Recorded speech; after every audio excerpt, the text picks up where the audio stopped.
Okay.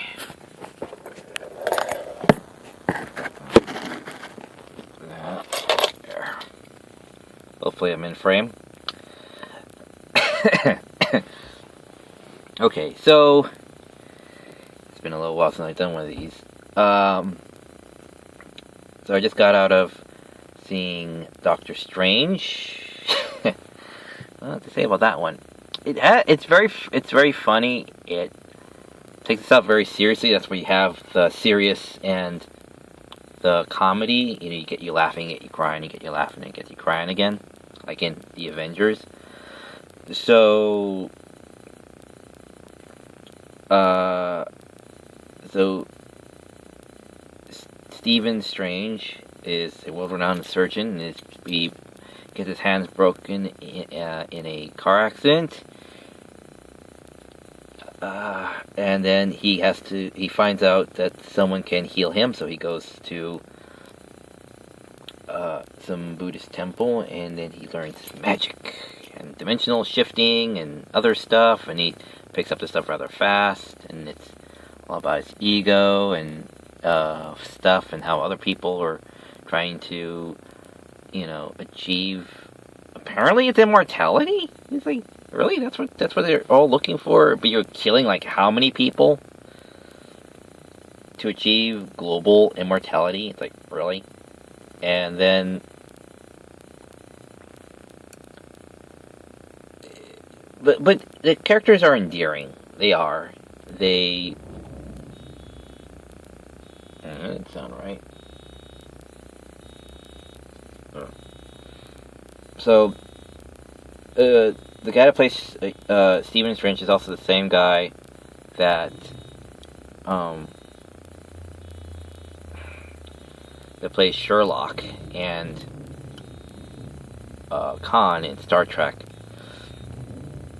So we get a really good performance. We get a good, serious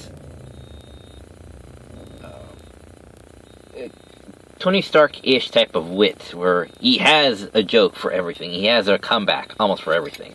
There's a lot of awkward humor in this, but of course it's magic. So of course, how people is like, okay, so that happened, or that's happening, or that's a thing now. And he gets a cape that has a mind of its own, so it's like carpet from Aladdin. Oh yeah, we get our obvious Obi-Wan Kenobi character. It's like, yes, I'm your master. Oops, I'm dead. Darn. And I'm the death that helps you. Much like Tony Stark, like I'm the death catalyst that helps you, put you over the edge to be the hero, to get emotionally involved in this little adventure, because he just wants to be a doctor again. But you can't. You've seen too much. You are now the protector of the world because you actually care. He gets into a fight with his girlfriend over, that he feels bad about, losing his hand. So, he says the stereotypical thing, like you're the thing that's supposed to help me get on with my life or terrific in my life. Actually, the answer to that should have been yes. But then he says, well, I'm going to take that as an insult. It's like, of course he's going to lash out at you. Like, what else is he going to do? Like, really? Oh, he's the best in my state. Yeah, he's totally going to, like, take you as, like, my best thing ever. Of course not. He's in a bad place. Of course he's going to start saying this. Well, I'm doing that stereotypical thing of movie-wise, of walking out on you. And then you coming to me when you need when you need help.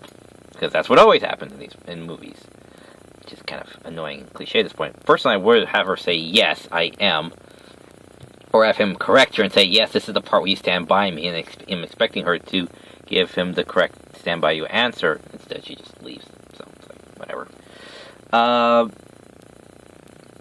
But, yeah. It's a good film, has good visuals. It tries to be, like, a little too acid trippy at times, where he has him going on a interdimensional tour of the various different dimensions. It gets kind of weird, and it's like, really? We're going to go with, acid trip sequence dimension? Really? So, I don't know why they just don't show him Asgard and all the other 9 realms or whatever, could have done that stuff too. Could have thrown some of those in there, recycled stuff from those movies, but you know.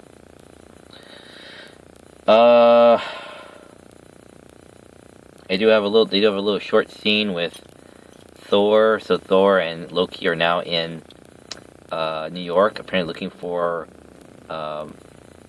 Odin, his dad, or their dad. Because apparently Loki doesn't have him, or something. And this is supposed to be tying with the events of Ragnarok. So that's going to be probably the next installment. And I saw the trailer for Guardians of the Galaxy, which seems less like they don't know what type of humor to work with, like how to do the timing a bit better. Everyone seems less stupid and awkward, which is nice. Especially the guy says, "I don't know what jokes are. My kind just take things incredibly literally." So he seems a lot more at ease with everyone else, which is nice.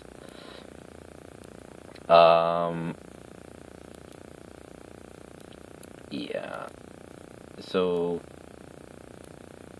basically, Doctor Strange uses the same thing that Doctor Who does, where he keeps reliving the same moments, the same time over and over and over again, this endless loop, like in Hellbent, where it just goes on and on and on and on until something finally changes, which is, you know, an interesting concept.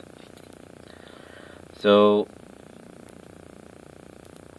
is it a good film? Yes. Is it a good watch? Yes. Does it have endearing characters? Yes. Does it have good humor? Yes. Has a lot of good humor, because it can be taken very, very darkly if it doesn't have humor, but it needs humor to balance it out, because, you know, it's strange magic shit, so it's like suddenly being stuck into Harry Potter world. It's like, wait, what?